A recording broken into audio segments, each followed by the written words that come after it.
आपकी 9 महीने की ट्रेनिंग खत्म होने के बाद आपकी पासिंग आउट परेड होगी। पासिंग आउट परेड होने के बाद आप जैकलाइक रेजिमेंट की जुटों के अटूट अंग बन जाएंगे। अभी आप सिविल माहौल से आए हैं, फौजी माहौल में डालने के लिए आपका हेयर कट कराया जाएगा। अगले दिन आपको किट इशू किया जाएगा। हेयर कट के लिए हवलदार पवन इन्हें बार्बर शॉप में ले जाए।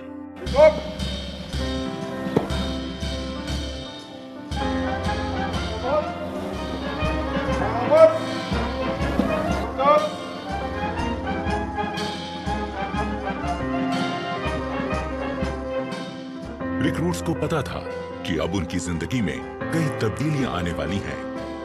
उसकी शुरुआत हो चुकी थी। फौजी तरीके में बाल कटवाना पहला कदम था।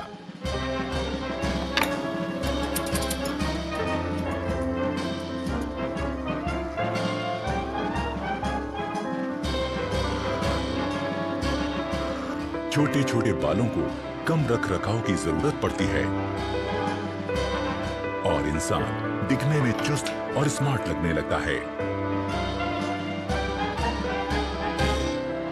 पहला कदम तय करने के बाद इनका अगला पड़ाव है बटालियन स्टोर। यहां रिक्रूट्स को अलग अलग किस्म की फौजी वर्दियां बांटी जाती हैं। वही फौजी वर्दियां जिनको अब तक ये हसरत भरी निगाहों से देखते थे, पर आज उन्हें पहनने का मौका और हक इनको मिला है। अपने अफसरों से वर्दियां हासिल करना इनकी जिंदगी का पहला तमगा है जो इन्हें मिलता है। Khaki shirt, khaki trouser, combat jacket, combat trouser, full sleeves woollen vest, half sleeves cotton vest, woollen underpant, cap FS, beret coloured, DMS boot, brown canvas shoes, universal kit bag, woollen socks, khaki hand towel, durries, blanket, mosquito net, enamelled aluminium mug, waist belt, warm angola shirt, warm trousers, combat coat, water bottle, टिंटेस MK3। अपनी जिंदगी का सबसे कीमती पहनावा हासिल करने के बाद ये जानना जरूरी हो जाता है कि किस पहनावे को कब पहना जाए और किस तरह से पहना जाए। सभी ने रिक्रूट ध्यान दे, जो आपको बटालियन स्टोर से ड्रेस इश्यू हुआ है उसको आप किस प्रकार से तैयार करके पहनना है, उस्ताद आपको उसका नमूना देंगे। खाकी वर्दी किस समय पहनी जाए?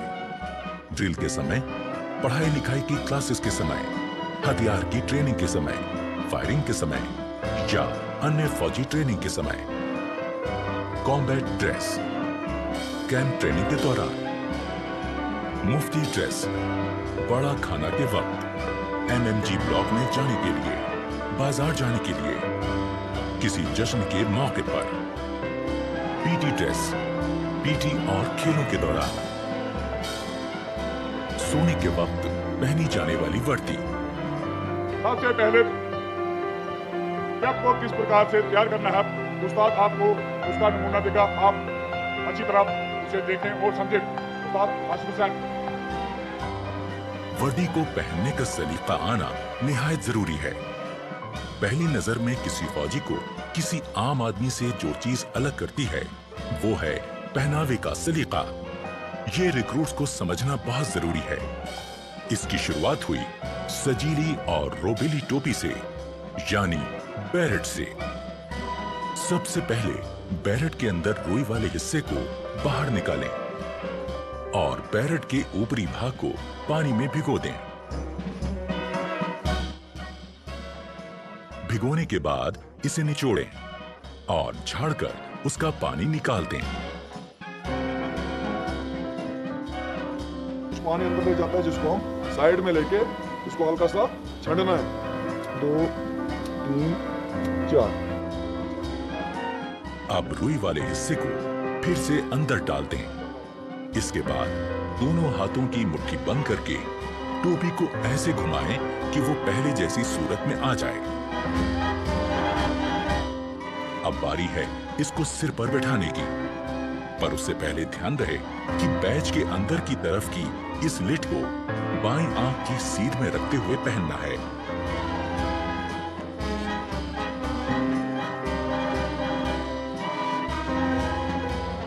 अब बैरेट के बॉर्डर में पिरोई हुई डोरी को अपने साइज के हिसाब से कस लें। अब बैरेट वापस उतारकर किसी पतली और नुकीली चीज से बची हुई डोरी को अंदर की तरफ धकेल दें। अब बैरेट को फिर से सिर पर लगाएं। अब बारी है इसको अपने सिर पर सेट करने की। टोपी को पहनने के बाद अभी यहाँ पर आपकी टोपी सेट नहीं है, अभी किस पर कर उसको सेट करना है आपने दोनों हाथों से। अपना एक हाथ बॉर्डर पर इस तरह से टिकाएं और दूसरे हाथ से जोर से दबाते हुए दूसरी तरफ मोड़ें। अब बारी है बैच लगाने की। सबसे पहले 1.5 इंच की चौड़ाई वाली चिंदी को सही जगह पर रखकर निशान लगाना है। चिंदी को इस प्रकार से बैरेट पर खड़ा करें। अब चिंदी के बीच का हिस्सा आपकी आंख के सेंटर में होना चाहिए। यहां पर निशान लगाकर बैरेट को उतार लीजिए। उतारने के बाद हमें चिंदी की सिलाई लगाए गए निशान पर रखकर करवानी है। अब अपना रेजिमेंटल बैच चिंदी के ऊपर इस प्रकार रखें कि वो चिंदी के खड़े कोनों के बीचों बीच आ जाए। ये चिंदी का कॉर्नर और ये दो राइफल के बीच में जो क्रॉस बन रहा है इसका सेंटर और ऊपर वाला चिंदी का ऊपर वाला कॉर्नर, इन चारों को आपस में मिलाते हुए बैच को सेट करना है। अब बैच को नीचे की तरफ दबाएं ताकि चिंदी में 2 निशान हो जाएं। अब इन निशानों में किसी नोकीली चीज से सुराख करें। अब उन सुराखों में बैच को बिठा दें।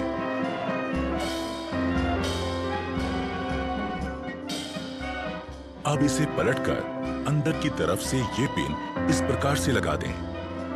इससे बैच अच्छी तरह से फिक्स हो जाएगा और कभी गिरेगा नहीं। पिन लगाने के बाद ये लिड ऊपर रखकर इसकी सिलाई कर दें। अब बैच का पिन सिर पर नहीं चुभेगा। अब हो गई बैरेट तैयार।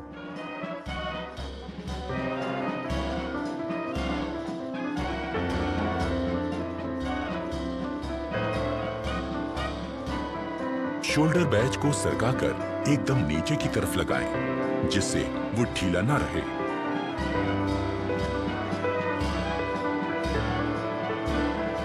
नेम बैच दाहिनी जेब की ऊपर वाली सिलाई के साथ एकदम सीधा करके लगाएं। बेल्ट को सेट करने से पहले दाहिने हाथ में मुड़ा हुआ कुंडा और बाएं हाथ में सुराख वाला कुंडा पकड़ें। बेल्ट लगाने से पहले ध्यान में रखें कि कमीज की ये लाइन और जिप की लाइन एकदम सीध में हो और बेल्ट का बकल ठीक उनके बीचों बीच में हो। बैक साइड के ये 2 कुंडे पिछले वाले लूप से बराबर दूरी पर रहें। आगे से बकल बंद करने के बाद इस प्रकार कमीज की सिलवटें निकाल लें, आगे और पीछे दोनों तरफ से। ड्रेस पहनने के बाद कमीज के ऊपरी 3 बटन दिखने चाहिए, ना कम ना ज्यादा।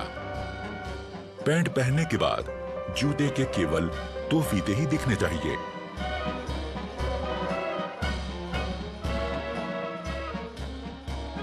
पगड़ी पहनते समय ख्याल रखें कि पगड़ी के दोनों तरफ 6 सिलवटें बने। पगड़ी के बीच में दिखने वाली लाल पट्टी की लंबाई 1.25 इंच और चौड़ाई 1.5 इंच होनी चाहिए।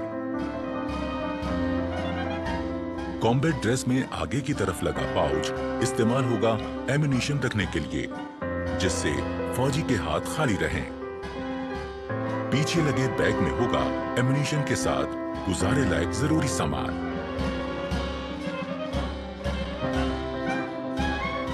मुफ्ती ड्रेस, नाइट ड्रेस और पीटी ड्रेस को पहनते समय भी ये ध्यान रखना है कि वो साफ सुथरी हों और सलीके से पहनी गई हों। पहनना सीख लेने के बाद अब जरूरी है अपनी वर्दी और सामान को सही तरह से रखना। सबसे पहले हर रिक्रूट को अपना खास आर्मी नंबर लिखकर अपने हर सामान में लगा देना है। अपने लॉकर्स पर बने शेल्फ पर रोजमर्रा का सामान रखना है और हैंगर्स का इस्तेमाल अपनी वर्दी टांगने के लिए करना है।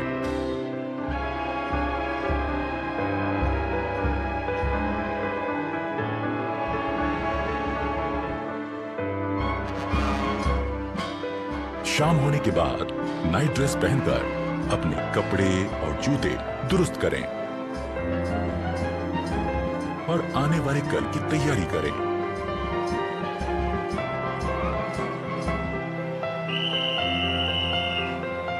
ठीक 10 बजे की सीटी ऐलान करती है सोने के वक्त का।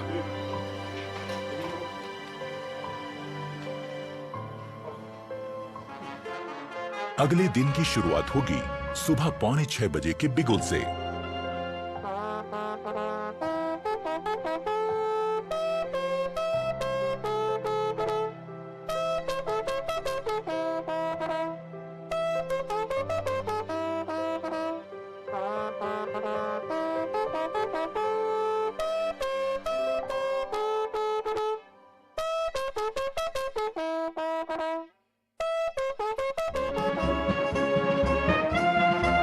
सुबह की चाय मदद करती है आंखों की नींद ठीक से भगाने में।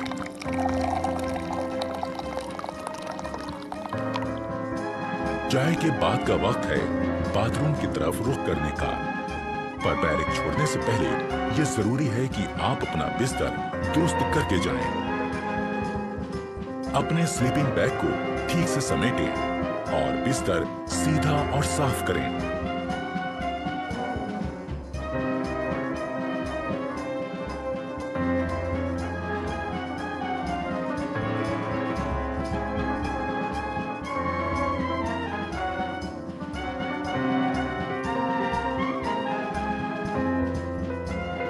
अगर आप नहीं जानते कि ऐसा कैसे किया जाता है, तो इसमें अपने उस्ताद की मदद ले लें। वो आपको समझाएंगे कि सो के उठने के बाद आपको कैसे आपका बेड ठीक करना है। अगर सभी रिक्रूट्स इन बातों पर ध्यान देंगे, तो उनका बैरक एकदम दुरुस्त और खूबसूरत दिखेगा। पहले स्लीपिंग बैग को ठीक से बिछा लें, उसकी जिप बंद करें और इस कवर को ऊपर लगा दें। अब बारी है इसे फोल्ड करने की। स्लीपिंग बैग के किनारों पर लगी तनियों को फोल्ड किए गए बैग के ऊपर लपेटें और इस तरह बांध लें। बैग को अपने लॉकर के ऊपर रख लें।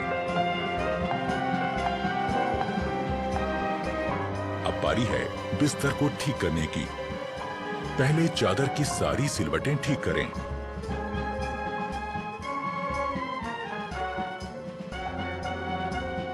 फिर कंबल और उसमें रखी जैकेट को ठीक करें।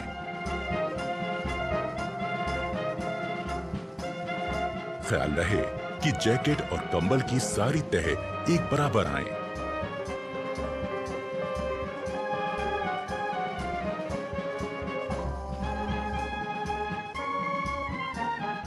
अब आपका बेड दिखने लगेगा एकदम दुरुस्त।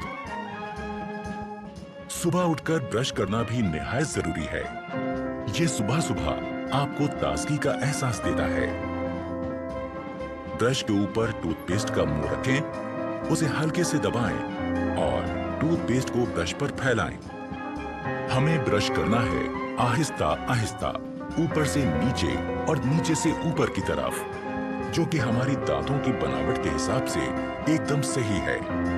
ब्रश करने से न सिर्फ मुंह में ताजगी आती है, बल्कि दांतों और मसूड़ों की सेहत दुरुस्त बनी रहती है। और ये निहायत जरूरी है कि हम सही तरह से ब्रश करें। जोर जोर से ब्रश करने से हम अपने दांतों और मसूड़ों को नुकसान पहुंचा सकते हैं। ब्रश को थोड़ा आस्था करो, धीरे करो, ऊपर से नीचे। 20 प्रकार आपको बताया था, उस प्रकार ब्रश करो। हमेशा अच्छे किस्म का ब्रश और अच्छे किस्म का टूथपेस्ट इस्तेमाल करें और ब्रश जब घिसने लगे तो उसे बदल दें। शहरी किस्म के टॉयलेट्स इस्तेमाल करते समय ये जरूरी है कि हम इस्तेमाल के बाद ऊपर लगे फ्लश के इस बटन को घुमा दें। इससे निकलने वाले पानी के बहाव से टॉयलेट की सीट साफ हो जाएगी।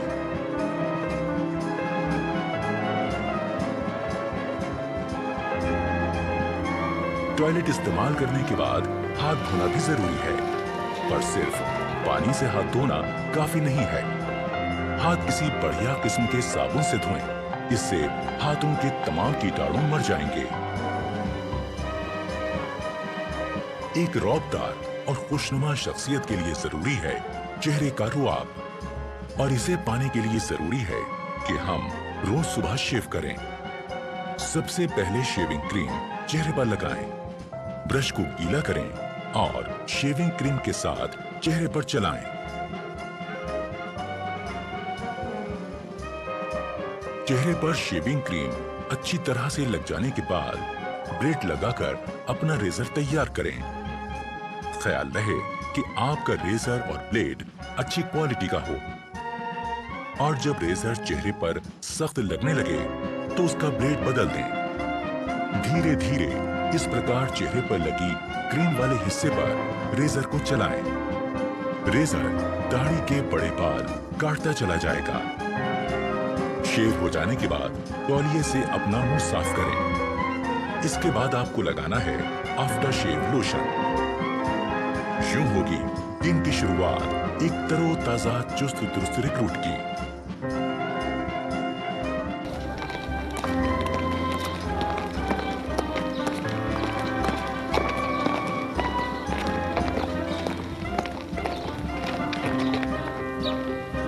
रेजिमेंटल सेंटर के इलाके की तमाम जानकारी होना भी जरूरी है। इस काम में रिक्रूट्स के अफसर उनकी मदद करते हैं।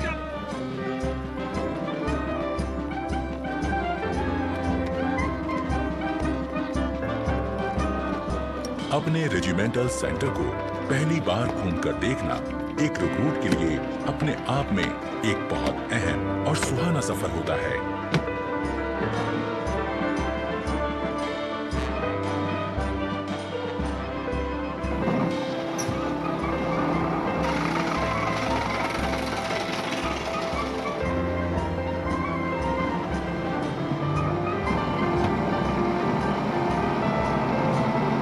ट्रेनिंग ग्राउंड, MI रूम, संसार चंद शॉपिंग कॉम्प्लेक्स, बाना सिंह परेड ग्राउंड, उजागर Singh Teja block, Bhag Singh block, Triveni Singh hall of fame, battalion store, Billimoria multi gymnasium, मंदिर मस्जिद गुरुद्वारा block, Chandorkar model room, Gangadharan block, firing range, BM Kaul indoor shooting range, unity lines, quarter guard, Siachen block, officers mess, जैकलाई house, JCO's club,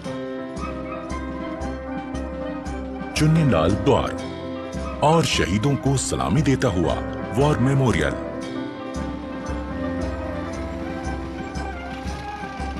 regimental centre को करीब से देख लेने के बाद अब रिक्रूट्स को पता चल जाता है कि उनका नया घर कैसा है।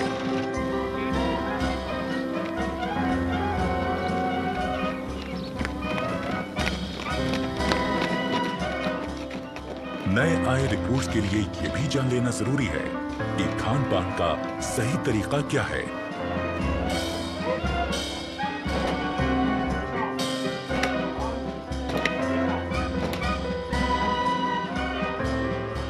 डाइनिंग हॉल में जाने से पहले रिक्रूट्स के अफसर उनको हिदायत देते हैं कि डाइनिंग हॉल में किस तरह जाएं और खाना लें। खाने से पहले और बाद में हाथ धोना निहायत जरूरी है।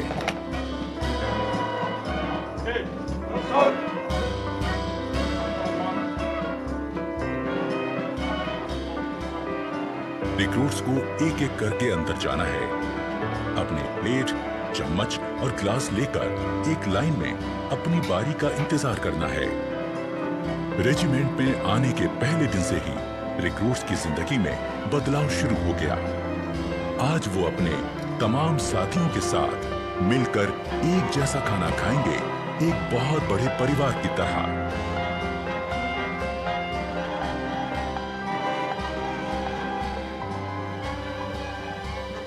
इससे पहले कि खाना शुरू हो, अफसरान रिक्रूट्स को बताते हैं कि खाना खाते वक्त किन बातों का ध्यान रखें। खाने के लिए चम्मच का इस्तेमाल करें। खाते वक्त ज्यादा मुंह ना खोलें। खाते समय हाथ मेज पर ना रखें। ओके, सभी जवान अपना अपना खाना शुरू करें। अफसर की बात गौर से सुनने के बाद शुरुआत होती है एक नए दौर की, जिसमें एक बड़ा परिवार अपने नए मुखिया के साथ बैठकर सलीके से खाना खाता है।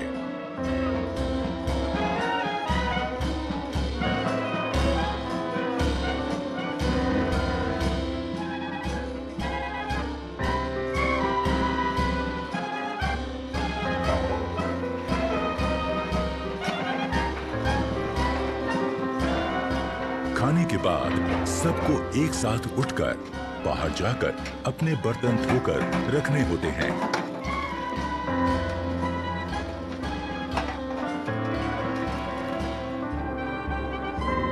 खाने के बाद थोड़ा आराम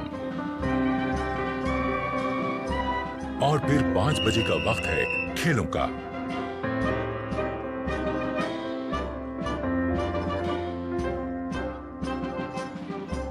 खेलों से शरीर तंदुरुस्त रहता है और चुस्ती फुर्ती कायम रहती है।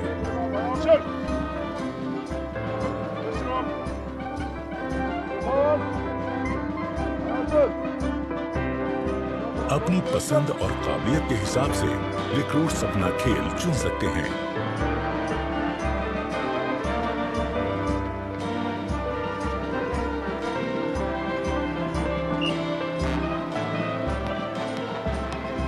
यहाँ फुटबॉल, बास्केटबॉल, वॉलीबॉल, कुश्ती और कई तरह के खेलों की सुविधा है।